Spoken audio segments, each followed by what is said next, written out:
Networking is like gold. That's like mining for gold. Building a network, a supportive team, getting mentors, and building traction. I think that's the best way to get eyes on your platform.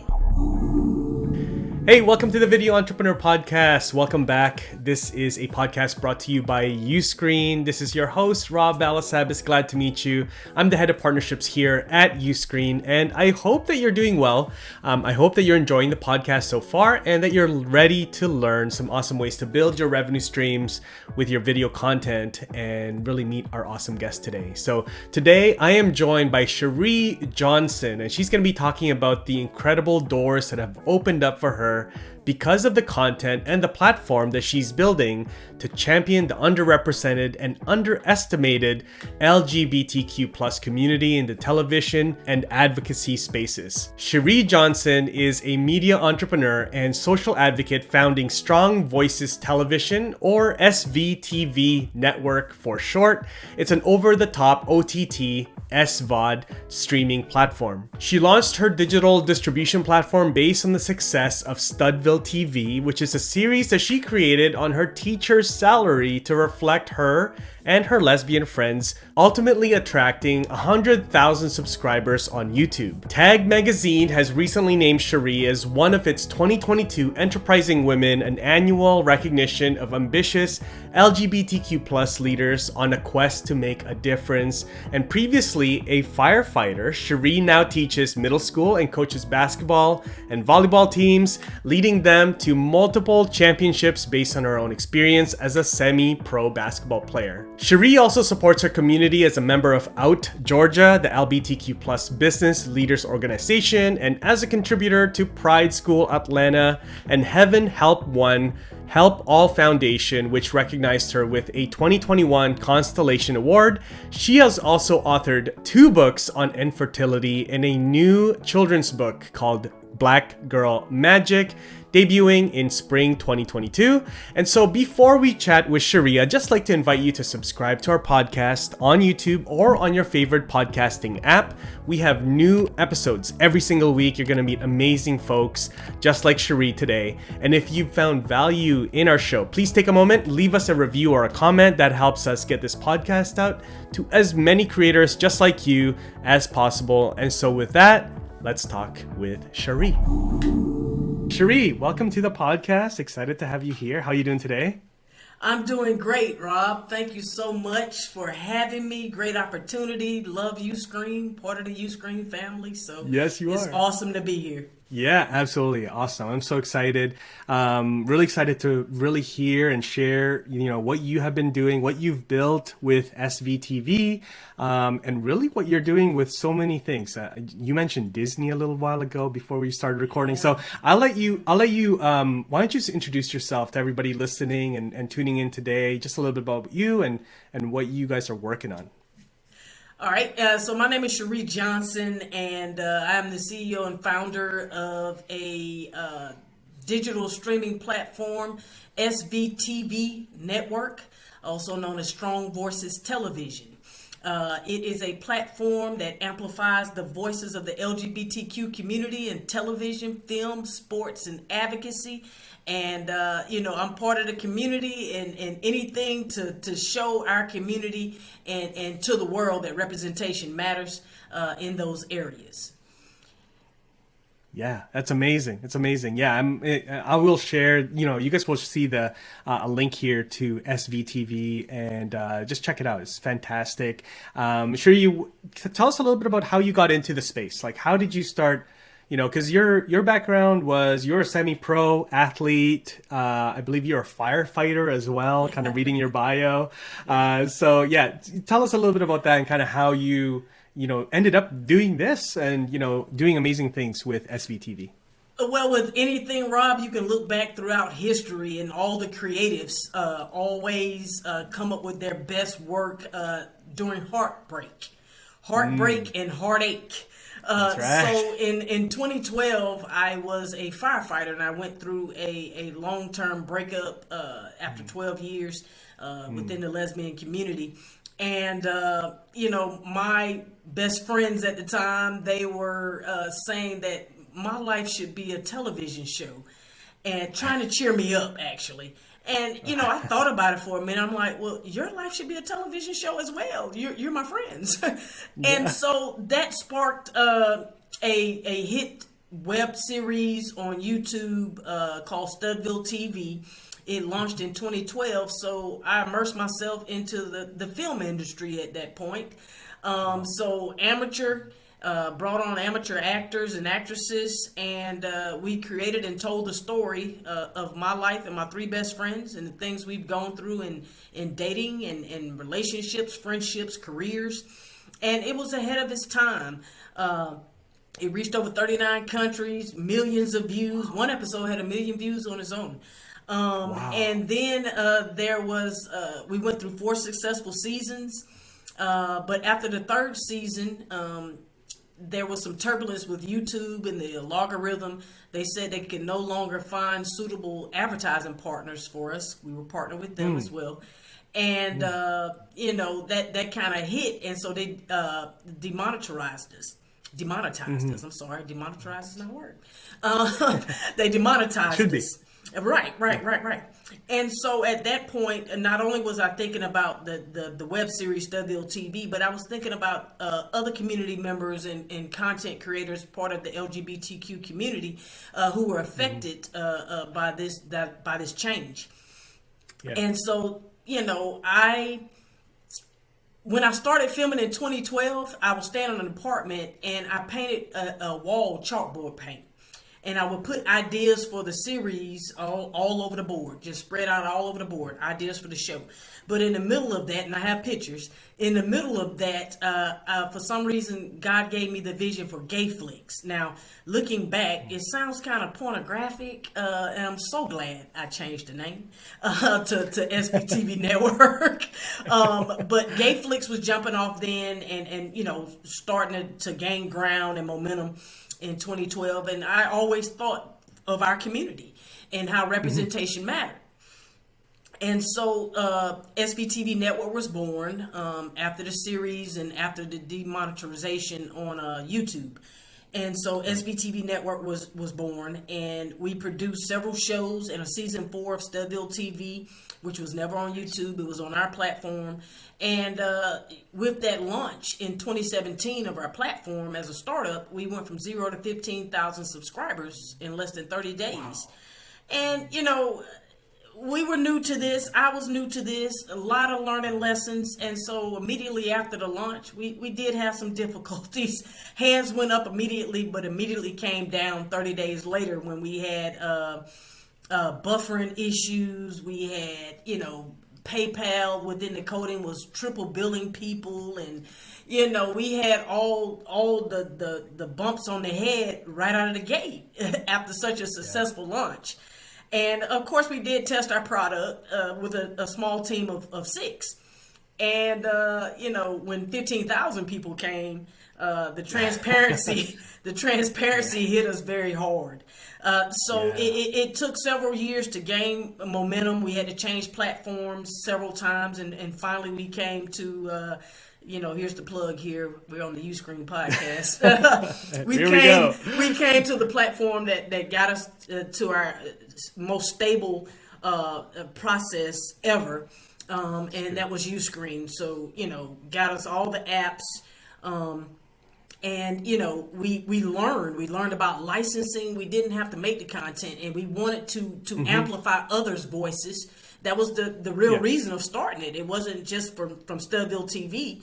The concern was, what about everybody else? I mean, how was everybody else affected? So, you know, I just really got tired of seeing our community beg for a seat at the table in the entertainment and sports industry. So we built the table. So we consider us the table for our community. Yeah, I love that. Yeah, talk to me about the mission of SVTV. I think you touched on it a little bit. Yeah, right. Yeah, it's just, you know, again, tired of seeing our community beg for a seat at the table. You know, we are in mainstream. It has gotten better. GLAAD, which is the National Organization for the LGBT community, they do a study every year of LGBTQ representation in television and film. and it's gotten better. The show Pose kicked in the door for the transgender community, but it's still, just representation matters, and people are not accepting of it. Right now, Disney, with their response to the Don't Say Gay bill, Disney employees, LGBTQ employees walked out. Netflix, the Dave Chappelle fiasco, LGBTQ and trans employees of Netflix, they walked out. Hallmark or Lifetime, they put a commercial with two lesbians kissing, and it's a Million Mom March.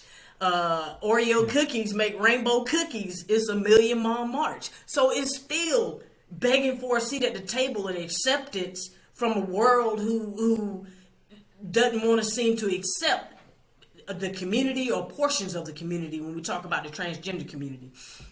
But, again, our mission was to amplify our voices, give us our own seat at the table where we control the narrative. Right. Yeah.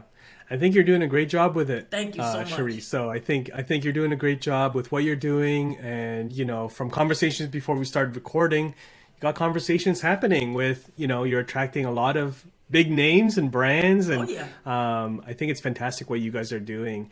Talk to me again. Talk to me a little bit more about that representation and how that really matters. Is it becoming more and more like, I'm sure you're passionate about it when you started SVTV, but as you are now more engrossed in the industry and seeing how licensing works and behind the scenes, like, has your perception changed, or has your mission tweaked a bit? Like, how has that changed in terms of like it has tweaked a bit, and why I say that is because there is some representation now. Again, we always get a little backlash from behind that representation, but now our mission kind of tweaked to where we amplify the voices of the underrepresented and the underestimated.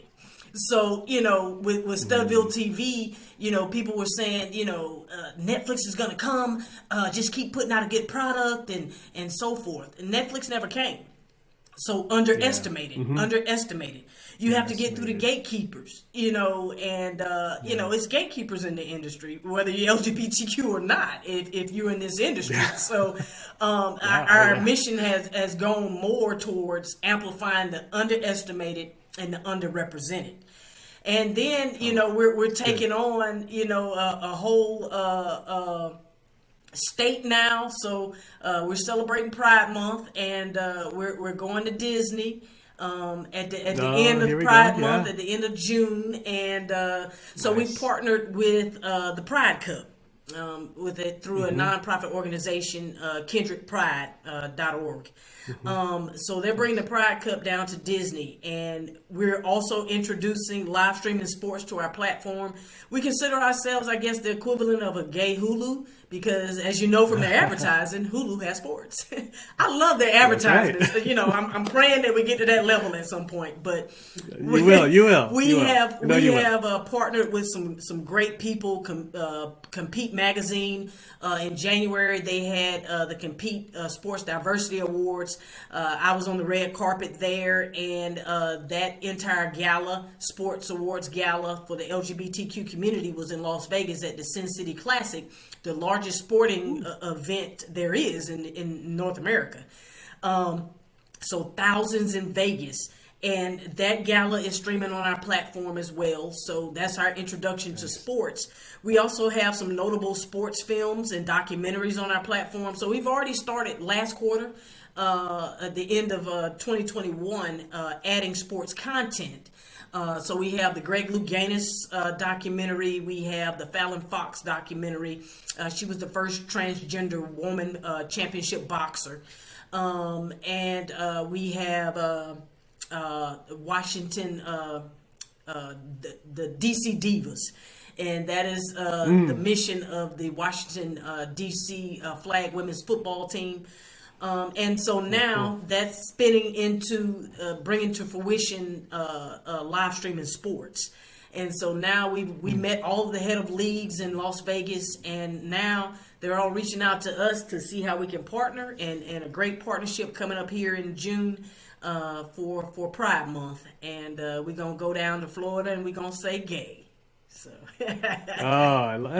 it's so cool. I would definitely say you got a seat at the table. You probably have a table now, and people are asking for a seat right, at it. and that was the purpose of it. That was the I'm- purpose. That's it. Now you got people asking for a seat at your table, which I just love hearing your story. It's I don't so consider it inspiring. my table. I consider it our table. It was built for Yeah, our yeah. community, our strong voices to amplify right. their voices on our platform.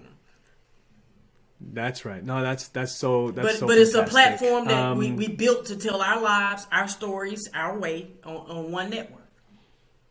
Yeah, I mean, I have so many questions for you. I mean, I just want to know exactly like how you're building. I know our audience, who are primarily all folks that are also looking to build their own, platforms and memberships, and monetize their videos. Like, would love to hear from your point of view, your experience. How have you found it the best way to attract new subscribers, new members to your Traction and partnerships. I think this would have went a lot smoother had I, done partnerships from the beginning. But let's go back to the series SVTV. We had all amateurs, from behind the camera to in front of the camera to myself, from Heartbreak. Yeah. Now I'm a filmmaker. Where did I do that at? We had a writer, everything was going good. So we started, and we just learned, and we built traction with that show. And now on Uscreen, with that traction, we've built something. But partnerships is the greatest way to scale quickly. So build partnerships coming out the gate, which I did not do early on, but we had so much traction from our shows and our successes and the people, the celebrities in our shows, that we built our own traction. So I always had tunnel vision, but as we grew, networking is like gold. I mean, that's like mining for gold. Building a network, a supportive team, getting mentors, and building traction. I think that's the best way to get eyes on your platform. PR. Let people know what you're doing, what you got going on, and go from there. I hate being in front of the camera, and I hate is a strong word.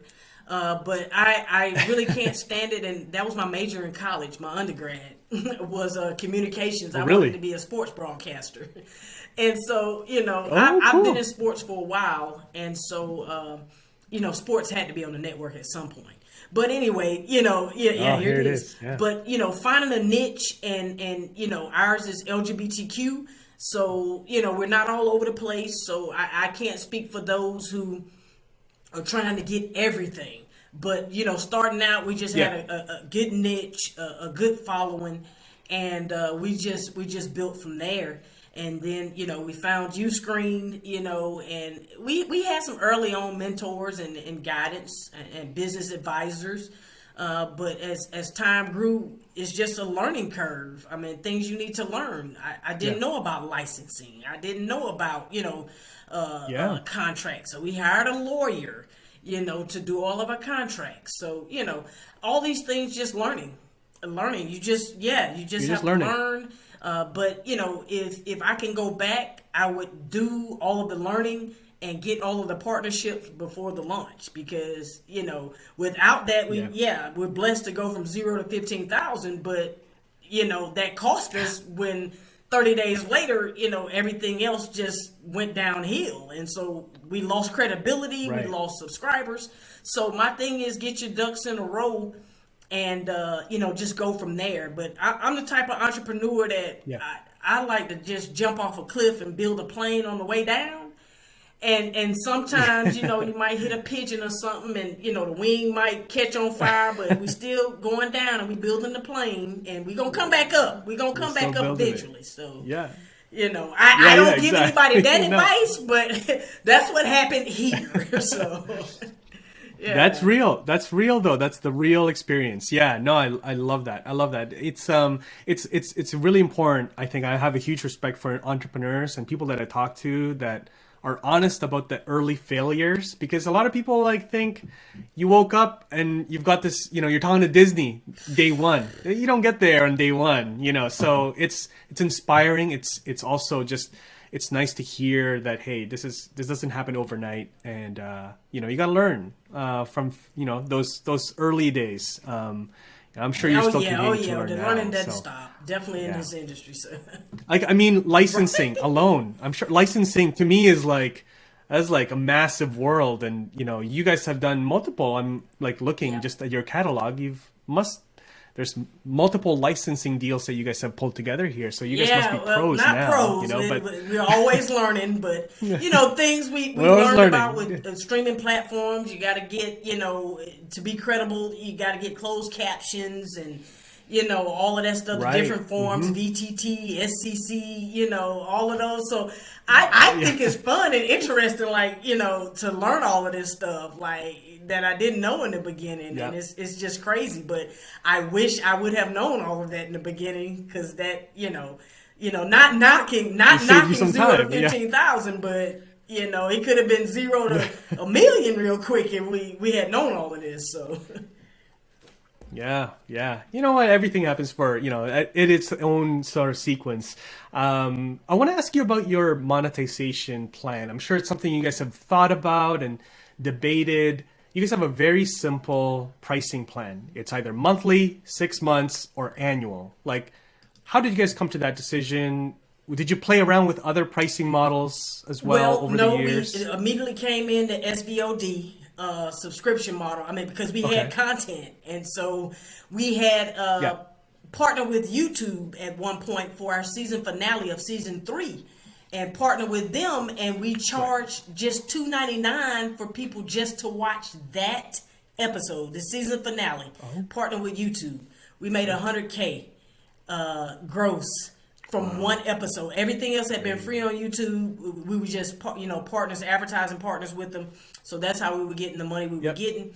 But people think that was like millions of dollars. They give you like 0.01 cent, I mean, people were thinking like mad at me, thinking we were like millionaires. And I'm like, but please, I mean, should I post that it's like 0.01 cents, But we did from one episode. That like blew my mind. And so then we got demonetized after that. I don't like, how does that work? But it is. It's a learning lesson. That was a learning lesson as well. And had it not happened, the SVTV Network wouldn't be here for our community. That's right. But it came out the gate because we had content and we were looking for a solution to that problem. That we came out directly with SVOD. Now we are in talks right now of possibly, other partnerships with a rental model, with a entire catalog, a platform, or maybe AVOD model. So we're experimenting models now after learning things, but when we started, it was strictly SVOD. Give them a monthly, the option for 6 months, or a year subscription. And then, that's kind of what Netflix does as well. So, they're always top tier, as an example of how this industry works. They started it. So, but that's now they're getting they're changing their pricing and losing subscribers and stock prices are dipping, but that's Netflix. I'm not there, so I don't know. That's Netflix. Actually, you know what? That's actually really good advice, is to kind of look at the people that are, like the Netflix, like the bigger brands. What are they doing? Because whatever they've decided to do, they've spent tons of money researching that question and coming to that and then decision. Also is you don't want to give people too many choices. That's with anything. That's with any business. That's like, right. why am I going to give you a grocery list of choices? Like, cut to the chase people want. So, especially when dealing with their money, like, what am I getting? How much is it? And let's go. That's right. You know what? When I go to California, I always like to go to Shake Shack, because there's like 3 options. It's like, all right, but when there's too many things on the menu, you don't make a decision. You're like, I'm just going to go to a different place. I can't decide. Yeah, no, this is great. This is great. Okay, I wanted to ask you, in terms of, the success of like really going down into a niche, right? You talked about like, hey, the gay Hulu, or like, because there's a lot of people that I get to talk to that are using Uscreen, and they're like, this is the blank Netflix. Like, hey, this is the Spanish Netflix, or whatever. It's like there's like a very niche community, and sometimes people get afraid of like, well, if I go too niche, I'm gonna, like alienate some people, and I'm gonna make my market smaller and all of that. But like, clearly, like for you, like, the more niche you go, sometimes, actually most times, the more successful you become, because then the market is still very the big. market and market opportunity is big within our niche. Again, I can't speak for other niches, but I feel that we have $1 trillion in spending for the LGBTQ community. 4 trillion. I'm sorry, 4 trillion. There's nowhere really that we're seeing in mainstream media that's successful. I mean, again, employees walking out at the big leagues, and I just think the timing was right, and no one has seen with Studville TV African American, successful lesbians. All of my friends are professionals, and now we do got a little ratchetness in us, but we've outgrown that. We've outgrown that. We were new to that, and then lesbians. We had helicopters in the shows, and it was real good by the time we got to the 4th season. So it worked out for us to be a niche. But I see some streaming platforms, and I don't know. It all starts with a following. I mean, if you have a following, go for it. I mean, Yeah, no, absolutely. I mean, like, there's so many niches, right? There's like, there's a lot of kids creators, like you would get, hey, this is the toddler for French speaking toddlers, like very niche, and they're doing so well. So yeah, I mean, I just wanted to commend you on that, because like, I think, if you're thinking of like building something, like, don't be afraid to go and like be very niche, because then also you're eliminating a lot of the competition. If you want to be the next Netflix, it's going to be really hard to be the next general Netflix. But if you want to be a Netflix for a niche community, it's almost, I don't want to say easier. None of this is easy. Choose another word. Choose another word. Choose another word. Exactly. But yeah, no, this is great. What is, I want to ask you about NFTs and all of that Web3 stuff. Where do you guys sit? What's exciting? What can you share about that with the network's future plans? Is that something you can share? We are in the process of so I'm new to the NFT space, and again, everything we do for the network is for representation and amplifying the voices of our community. Yes. And I'm a Gary V fan, so tag Gary V in oh, this. Yes. I've met him once. I went to one of his events out in California, and I got to take a picture. I bought me some Cloud and Dirt tennis shoes, but I'm a big fan. But he speaks heavily about NFTs. That's awesome. I follow him, and not many are doing it. We're still researching, so I don't want to offend anybody. Not many are representing within the LGBTQ community as far as in the NFT space. Renee Montgomery in Atlanta, who is a former player but now owner of the Atlanta Dream, she did an NFT when she first came owner of herself, to commemorate her now becoming an owner and a former player. So I haven't seen many NFTs. Meg Repino, her team did NFTs at first, when they first launched, and then you don't hear anything else about it. But we have plans for Pride Month. So here in June, we are launching NFTs of historical figures. So kind of LGBTQ history museum collection. So we're launching that. So that will be our first introduction as a platform. Again, everything we do is to amplify our community's voices. So we're gonna try and take up space in that I love that area. And there's not an LGBTQ museum, and so that's what we're gonna do. Well, that's next. That's next. We're working on next year for Pride. Possibly to have a Pride parade in the metaverse, but that's gonna take a minute. You can't just jump up and say, "Hey, metaverse, I want Facebook. We want to do a Pride parade." So you have to, get people on board, networking, sponsors, reaching out to metaverse and so forth. But yeah, that metaverse is coming as well. So if they're still around, I'm not. Mark, they do big things over there, and they have the team behind them. But we just sit back and look and watch, and And take so your if shots the metaverse is around next when it makes year, sense. hopefully we can build up and have a Pride parade in the metaverse.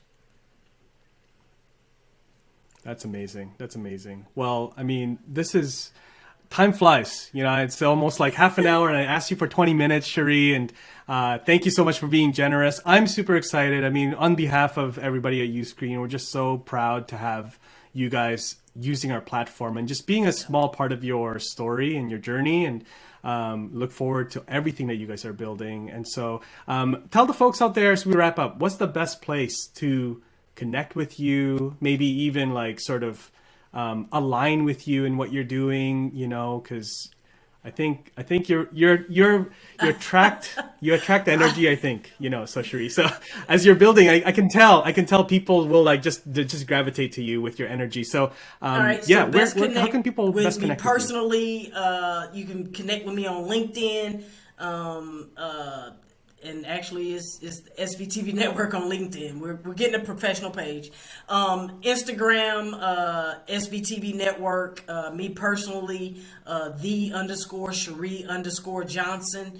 I have a personal website, www.thesherijohnson.com. You can reach out to me on Instagram as well, my personal page, and or LinkedIn would be great. Any investors out there, we've been pitching. We need y'all to come on through. So you can connect with the network, and of course, if you want to subscribe and amplify our mission, you can subscribe at our website www.svtvnetwork.com. And, download the app. We're web-based, so similar to Netflix. You can watch on your television. Thanks to Uscreen, we have all the apps, Fire TV, Roku, iOS, Android, and a partridge in a pear tree. So that's it. Awesome. Well, Sheri, thank you so much. I'll have all the links to everything. All right. Thank you so much, Rob. Thank you to Uscreen, and thank you for all that you do. Hey, it's Rob again. I hope you enjoyed that episode. Make sure you're subscribed to the show so you don't miss any of the new episodes as they're published. And if you want to learn more about Uscreen for your business, or you want to join our affiliate partner program, head over to uscreen.link/podcast to get more information. And I'll see you in the next episode. Bye-bye.